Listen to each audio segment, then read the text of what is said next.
Yep.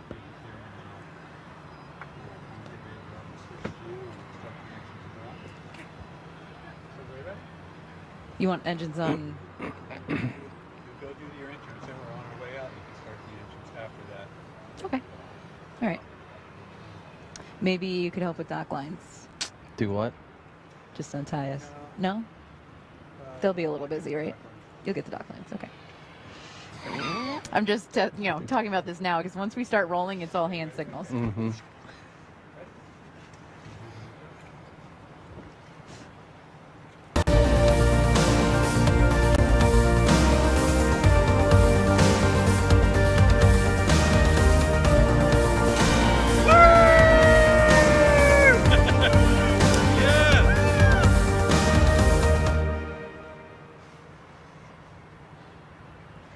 Welcome to Baltimore, Maryland for the 25th anniversary of the RCM&D Regatta. We are coming to you live from the T2PTV film boat just off the docks at the Downtown Sailing Center.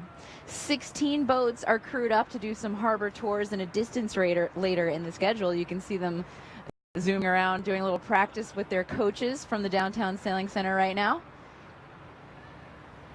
And there I am. Hi, I'm Ashley Love from T2PTV, and we've got a whole crew of live folks here with us today to bring you the coverage from the air and from the water. Yes, we have our lead gaffer, Bruce Nairn. He's untying the boat right now so that we can leave the dock. And behind me, I don't know if you can see them, but you'll see them in a minute, Dave Dunnigan and Tom Hardway. Oh my gosh, Jack.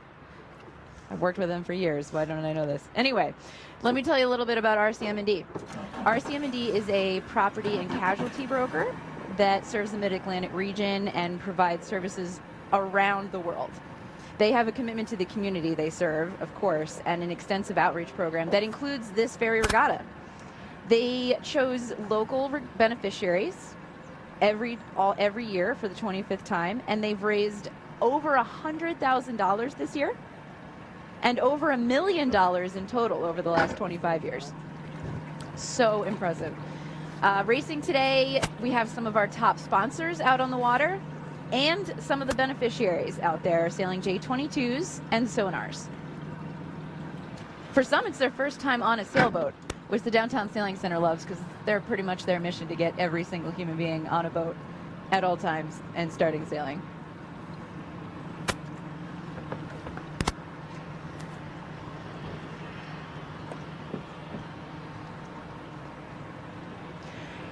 Our 4 beneficiaries this year are the Aisley Women's Enterprise, Dad Works, Mom Works, the League for People with Disabilities, and the Maryland Center for Veterans Education and Training.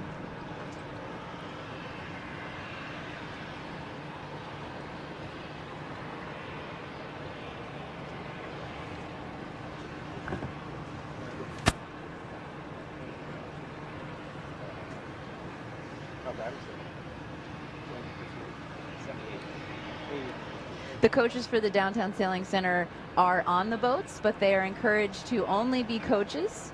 We have some of the beneficiaries and sponsors actually doing the driving out there. And right now they're just running through a few tacks and jibes and to work on their communication and check out the race course and see how they're going to get around it in the most efficient way.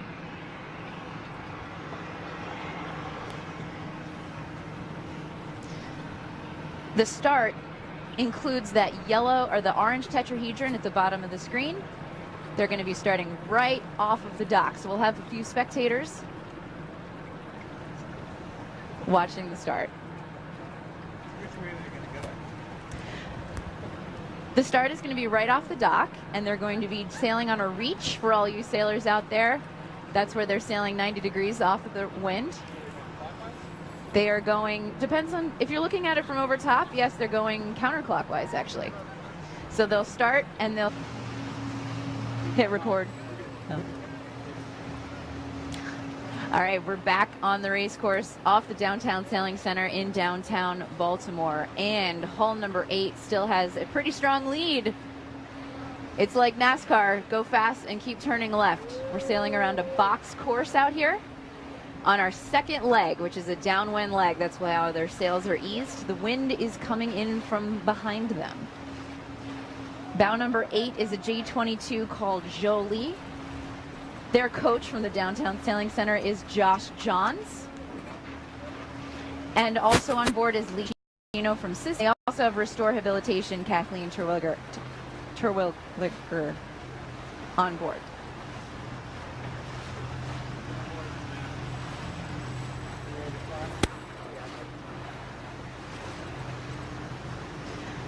This mark that we're about to go around is right off of the living classrooms, where they get kids in there to learn about the bay and the environment and the harbor.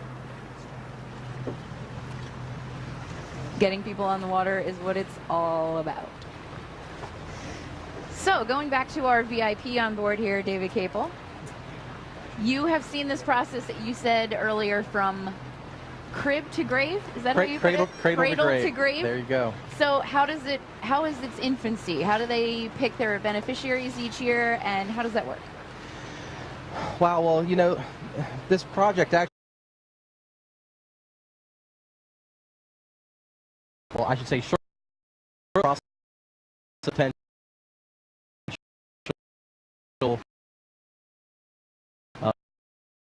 beneficiaries.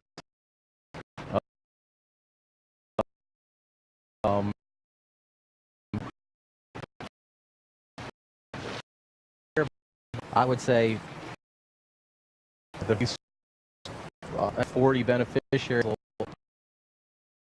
They start told the ones given the, and they can apply again. It's always open. Yep. Yeah. And it's not terribly often that you get the opportunity to win, you know, time and time again. So keep on trying, and hopefully you'll get picked one of these times.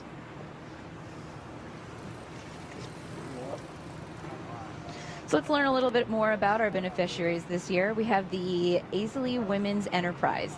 They help women seeking asylum to rebuild their lives and their spirits. AWE, for short, provides transitional housing, companionship, and community to asylum seekers by offering a safe and nurturing home and opportunities to connect with the larger community and with each other.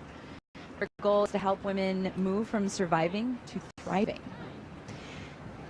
Many people may not know this, but thousands of immigrants arrive in the U.S. in search of protection every year. The U.S. government offers asylum to migrants who can prove past persecution or a well-founded fear of prosecution on the basis of race, religion, membership in a social group, or political opinion, or just national origin.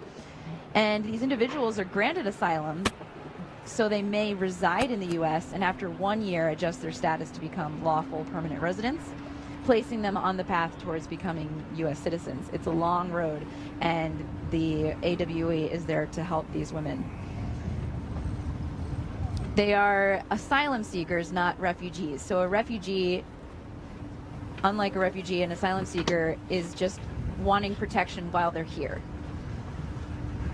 There was a 44% increase in asylum applications between 2013 and 2014. So the number really just keeps going up and up and up. There were over 121,000 applications in 2014. And the average wait time to get your asylum application is over 3 years from the date of your arrival in the U.S. So it's quite a process. So they provide traditional housing. They also have an employment and education program on Mondays and Wednesdays to teach English as a second language, work on their resumes, help them with online applications for jobs and interviewing for those jobs. Also basic driver's ed, so they can drive a car here. And they bring in hosts to give special guest speakers so that they can connect with each other. A lot of these women who come here don't have any family in the U.S. So the AWE volunteers basically become their new family and help them through the long immigration process. They drive them to their attorney visits and their doctor's appointments and can even go to immigration court with them. and they're based right here in Annapolis, so that's so huge. One of the RCM&D's missions is to always be picking beneficiaries that are super local, sometimes the Mid-Atlantic region in general, but actually all 4 this year are in Baltimore. Yeah. And the Asylee Women's Enterprise is fantastic. As far as I can remember, and I might not have this perfectly correct, but you'll have to forgive me for that. But imagine coming to a country where, like you said, there's no family, there's no foundation here, and you're starting off fresh.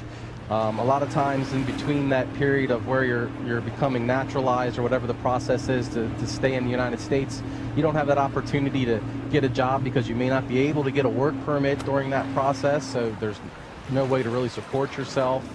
And these people do a wonderful job in providing those necessary services that you wouldn't otherwise have in that gap. Yes. Yeah, and sometimes you're not coming alone, you're bringing your whole family with you, and you're in charge of all of their making sure there's food and shelter for them as well, not just yourself. And those resources aren't available to you in that time frame sometimes, and so yeah, it's wonderful that there are people willing to help them with that. We have a few of them racing out here today on the number 5 blue boat, which is a sonar. Chris Tucker and Julia White are volunteers there.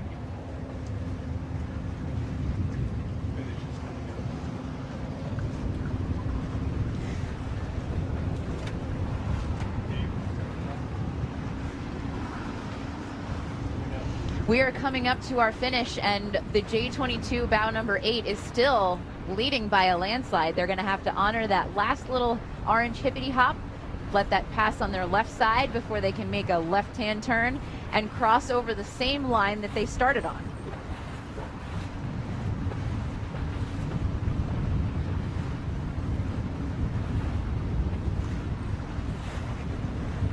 Last tack for the finish, and Jolie has a commanding lead of about 20 seconds or so.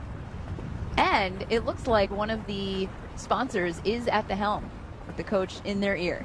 They're already high-fiving, look at that. Here they come.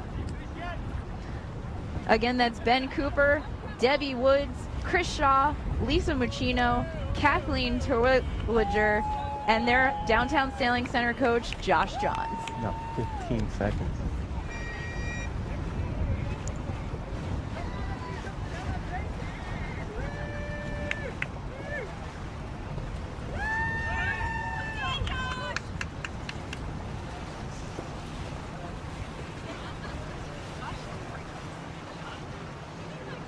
It's like in second place. 15 seconds. 15 seconds lead.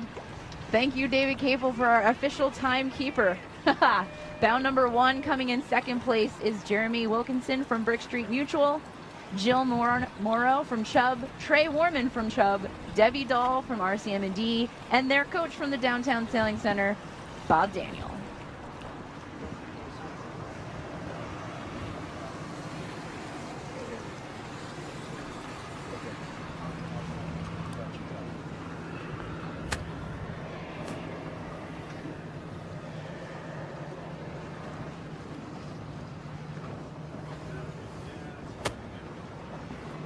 Our 2 sonars are coming in 3rd and 4th place.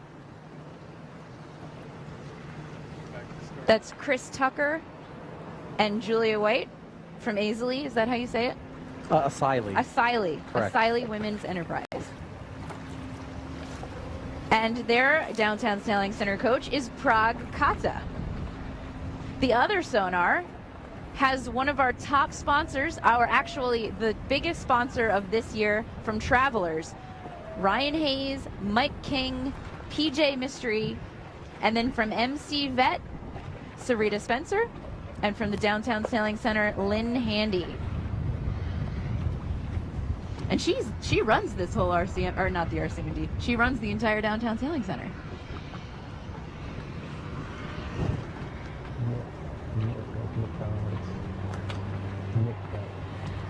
Mick Vet, not MC Vet. Correction. I got my fact checker here. Timekeeper and fact David. Ooh, big pile up coming in behind them.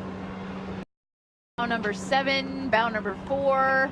The middle of the fleet is packed as usual.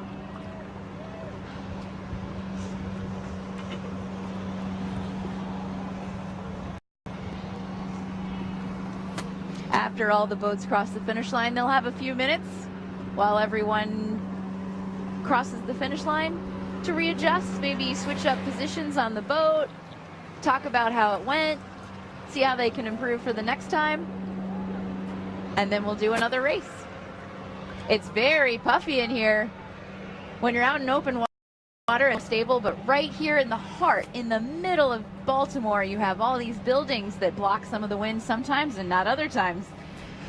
I got knocked over last year. Oh, you did?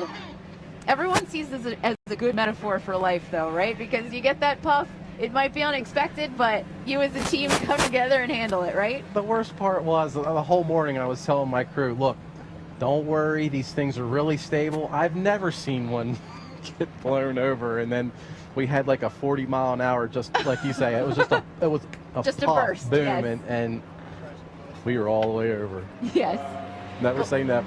Right. Well, these boats all do have a heavy keel underneath, which That's is what they basically told a me. big weight, right, that keeps it from tipping over. Unlike a dinghy, they do flip over and the sail goes in the water, and so do the people. But in these kinds of boats, they're called keel boats, and they do have a big weight to make sure that they don't go all the way over. Yeah. It was the closest I've ever come.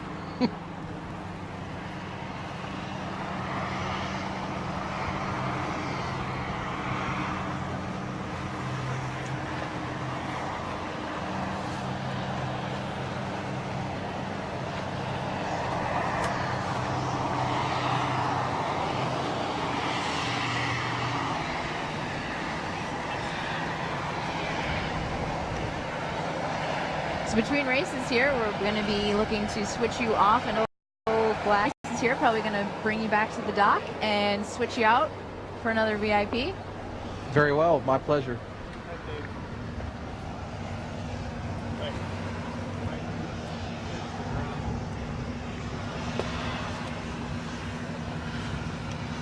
Clear.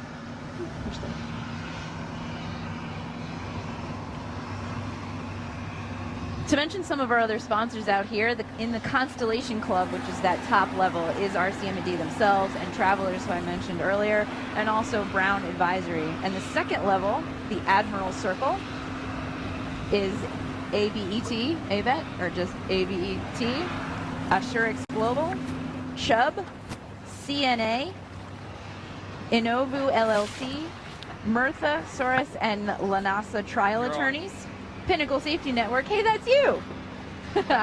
Restore Rehabilitation, and RT Specialty. And this isn't all that RCM&D does over the year. Throughout the year, they also do an annual 5K. They join the race and jump in on there. They join in the daddy-daughter dance, which I will talk about in a bit when we get to the Mom Works, Dad Works beneficiary, the League of People with Special Disabilities, which I will also talk about in a bit, and Camp Green Top. That's also wrapped in with the second race. I will talk about that. Should be right here. Yep, Kristen is on the dock with our next.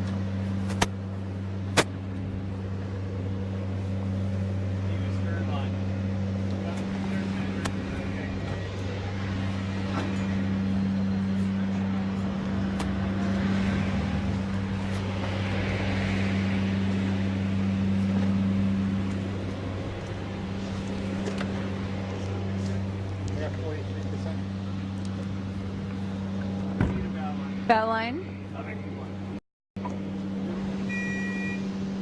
That'll work. That'll work just fine. 1 minute and 30 seconds left to the start of the next race.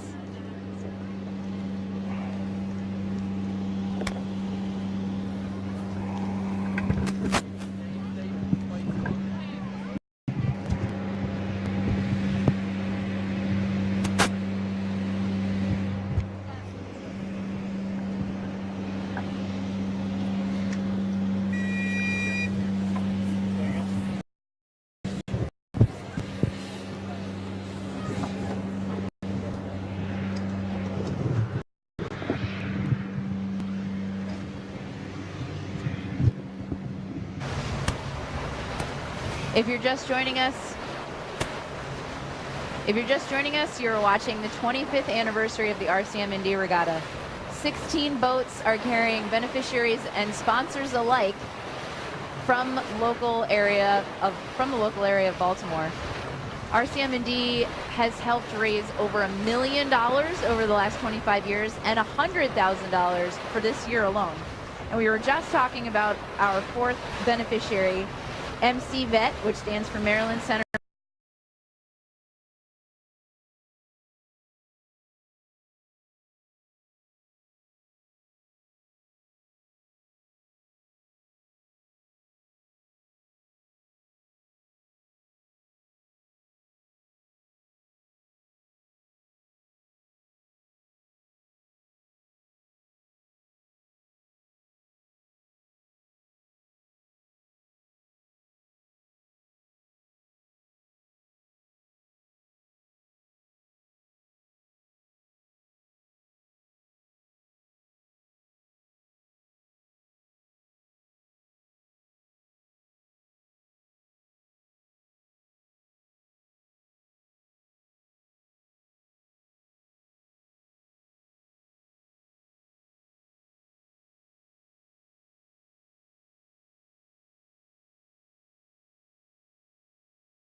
got to do something critical.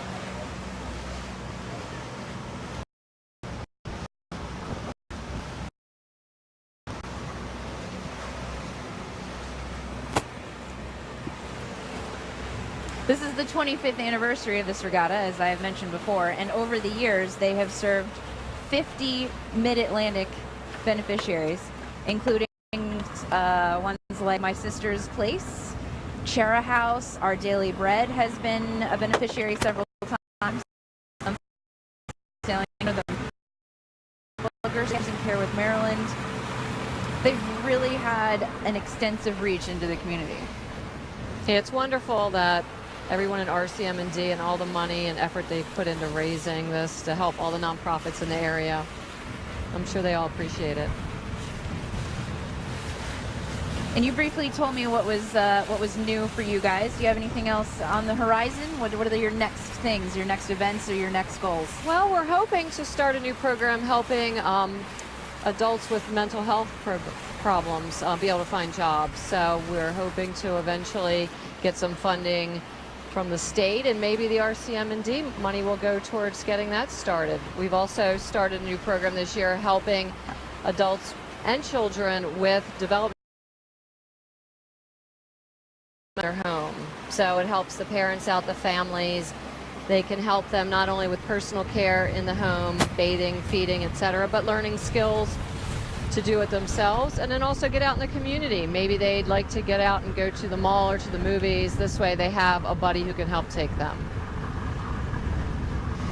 That's fantastic. So you work with the people who have the disabilities, but also with their small support, not small, but their network of their family members and their group. Yes. Yes, it's hard on families when you have folks that are dependent on you for care. So any support you can give them, they really appreciate.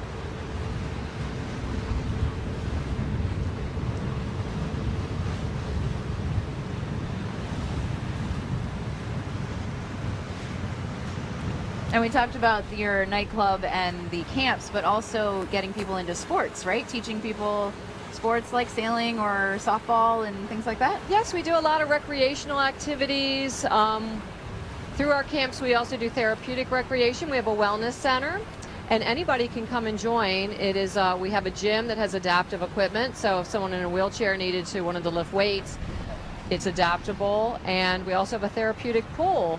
So our pool is a pool. It's about 9 to go into the pool. It's adaptable also to wheelchairs and folks with physical disabilities. And we have a spa as well. So anybody who lives in the area could come in and join. So we encourage people without disabilities to also join the Wellness Center. Oh, sure, because it's also about getting everyone together. You're with your peers, but yes, also assimilating into people with and without disabilities. Correct, yes. And it is a wonderful gym. It's a beautiful place. It's been recently renovated, new equipment. So it's a great place to join. That is great. A lot of sailors that we've talked to with disabilities talk about sailing as a big equalizer sport, because you're in the same equipment and you leave your wheelchair at the dock and the boat becomes your wheels for everybody. That's wonderful. Everyone's sitting, so you can really race on a level playing field in a sailboat more than you could, say, playing basketball. I think it's wonderful, and my coworker actually, who is in a wheelchair, has told me he's participated in the sailing down here, and he really enjoyed it, and he's encouraged me to come out as well. So maybe I'll have to do that You next have time. to come out, yes. I look forward to it. Our third and final race is the distance race, and it is about to come to a close with sail number 21. We'll get the name of the boat, hopefully, as they turn away from us.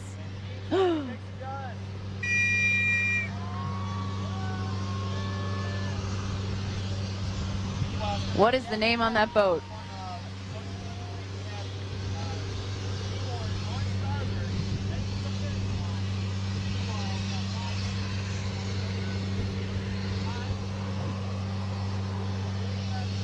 Is that Scooby again?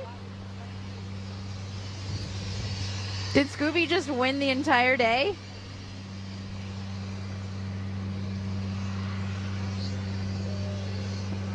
Are those your people?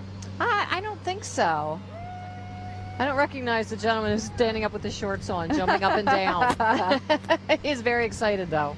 Well, there is one coach aboard that you might not recognize. Yeah, it could be. Just the bow number that they have painted over. I'm going to check in with race committee here once all the votes finish to see who our winner for the day is. Committee, this is the film boat.